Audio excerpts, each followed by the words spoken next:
Welcome back. Well, Treasurer Jim Chalmers has been patting himself on the back this morning after the latest inflation data revealed headline inflation was 0.7% in the June quarter, taking the annual rate down to 2.1% from 2.4%. That's the lowest rate since early 2021. And here was the Treasurer. Well, today's inflation numbers are outstanding. There's no two ways about it. They are a powerful demonstration of the progress that Australians have made together in the fight against inflation. Joining me now is the Institute of Public Affairs Chief Economist, Adam Creighton. Adam, thank you for joining me. Well, the Treasurer can barely keep a smile off his face there. But look, let's cut through the spin. What does it mean for Aussies, and what about the chances of a rate cut?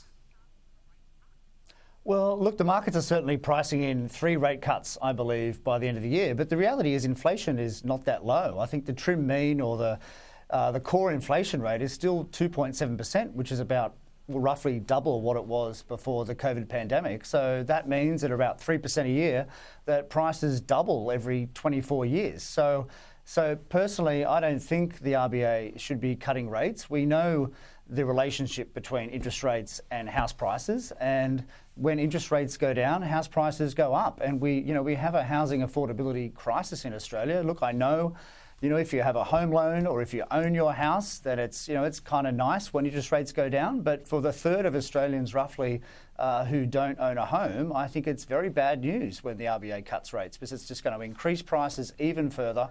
The link with inflation and short-term interest rates is actually very weak. It's all based on theory. So, look, I understand the politics of it. 2/3 of Australians are generally happy when interest rates go down, but we should think of the 1/3 who should not be happy about it. Like I said, inflation's not low. I mean, 3% is not low, Danica. No, it's not. You're right. And, you mentioned the housing crisis. It's been fueled by migration. Of course, migration is putting up prices, which is fueling inflation. There's so many issues going on right now. Now, look, I want to ask you about Labor's green dream. It's hit yet another hurdle, with new analysis revealing no new wind farms entered construction in the first 6 months of this calendar year. Adam, it's getting harder and harder to keep up with the amount of delayed or scrapped renewable projects in this country now, isn't it? No, look, certainly that's right. It's been a terrible couple of months, I would say, for the net zero zealots. I mean, we've had, green hydrogen falling over, wind falling over, and this is despite, of course, multi-billion-dollar subsidies to these industries. We've got power prices that are basically triple what they were 10 years ago. We've got shrinking manufacturing sector. I mean, the government's energy policy, I would say, is facing disaster. We've even got Ross Garnaut out there this week saying that the targets won't even be met. And yet at the same time as he's saying the targets won't be met, the government in the next few days, as I understand it, is going to announce even more ambitious targets, which of course will not be met. And, it's not just the economics of it that are failing, but we've got Victorian farmers quite understandably furious that their property rights are going to be completely eroded. There's a bill in the Victorian Parliament at the moment that will fine property owners in regional areas $12,000, I believe, if they dispute the imposition of wind farms and solar farms on their property. This is a very, very worrying development, for a country that supposedly embraces private property. I mean, it's, basically a move to full-on socialism. So I hope this bill fails. But I think the broader point is you're seeing a lot more community pushback against these projects, and the wheels are really falling off net zero. I understand there's a superficial popularity for net zero in the public, but let's face it, the general public is pretty clueless about the economics and the technical realities of net zero, because they are just fed constantly, left-wing analysis in the mainstream media that basically makes out this is all costless. Well, it's certainly not. It's basically destroying our country, I would say. And I think the wheels are falling off, which is good. Yeah, I agree with you. I think people are slowly realising the con that this net zero fantasy really is.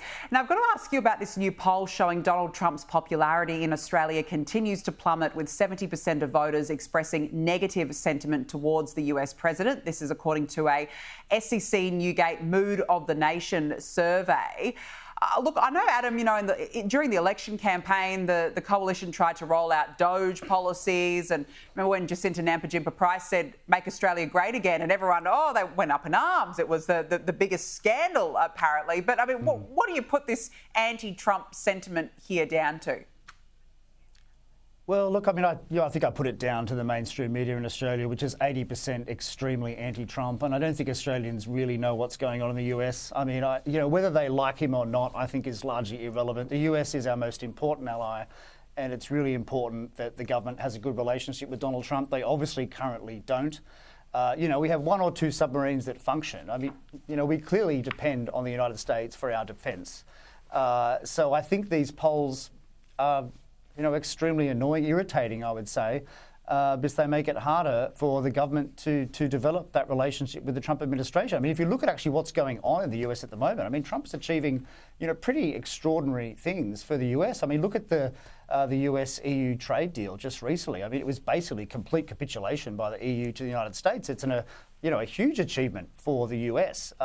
So they might not like Donald Trump, but they should certainly admire him because, I mean, he's really achieving a lot for the United States, I would say. Yeah, putting America first. I mean, wouldn't it be great if we put Australia first too in some of our policy discussions? Adam Creighton, good to catch up. Thanks very much for joining me on the show this evening.